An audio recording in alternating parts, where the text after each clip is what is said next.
ओम नमः शिवाय। शिवरात्रि की कथा। सतयुग का समय था। सतयुग की सच्ची कथा है। सतयुग के समय में कुरु नाम का एक शिकारी था।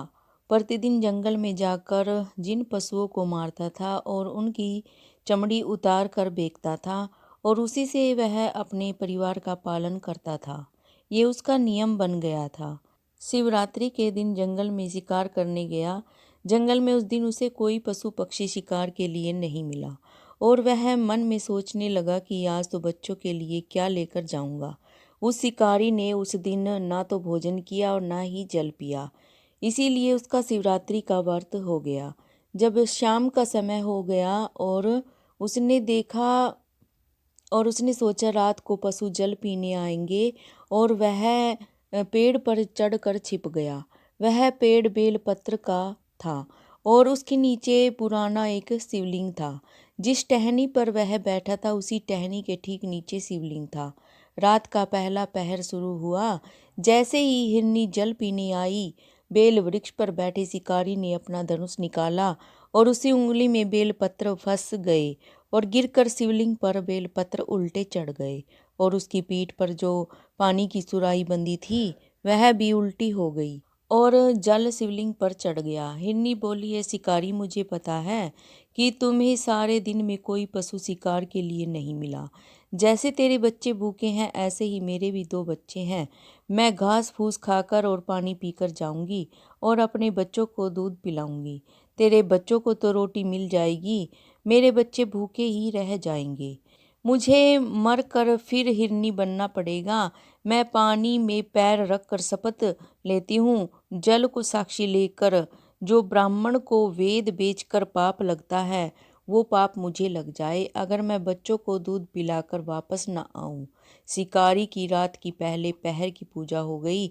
जैसे ही दूसरा पहर शुरू हुआ, हिरनी का पति हिरण भी जल पीने आया और उसने शिकारी से कहा कि मेरी पत्नी हिरनी अभी घर गई है। मैं शपथ लेता हूँ, जो पति शादीशुदा होकर दूसरी स्त्री का भोग करता हो वह पाप मुझे लग जाए जो मैं आशीर्वाद देकर वापस ना आऊं तो।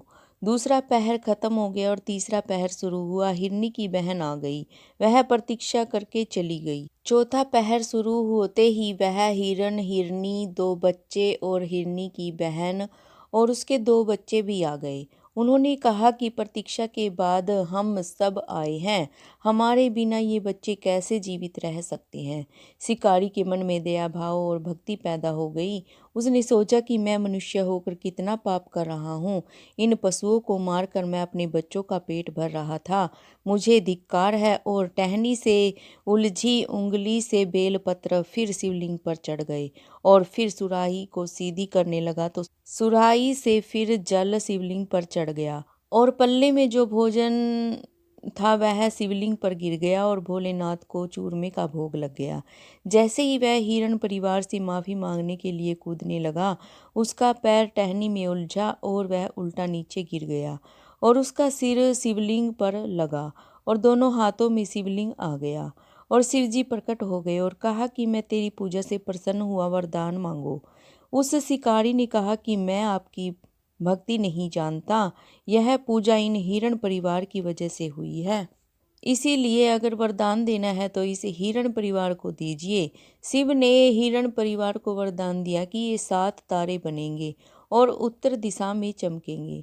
आगे चलकर ये सप्त ऋषि होंगे जिन्हें देवता भी पूजेंगे।